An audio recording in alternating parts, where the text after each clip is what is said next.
জয় মা তারা, জয় গুরু বামদেব। শনিবারের শীতের সকাল, ঠান্ডা হিমেল হাওয়া আর জমজমাট তারা মায়ের মন্দির।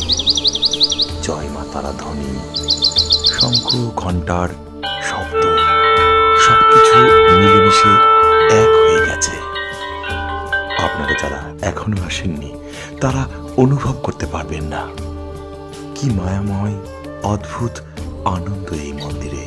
তাই তো মহাপীঠ, তারাপীঠ।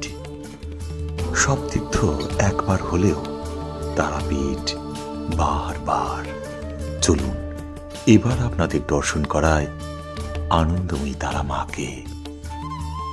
আনন্দময়ী তারা মায়ের পানে ভালো করে চেয়ে দেখুন, কি মায়াময় অপূর্ব এক শক্তি মনের মধ্যে শান্তির উদয় ঘটায়। তাই তো বলতে ইচ্ছে করে, মা গো আনন্দময়ী, নিরানন্দ করো না। জয় মা তারা আজ এই পর্যন্ত।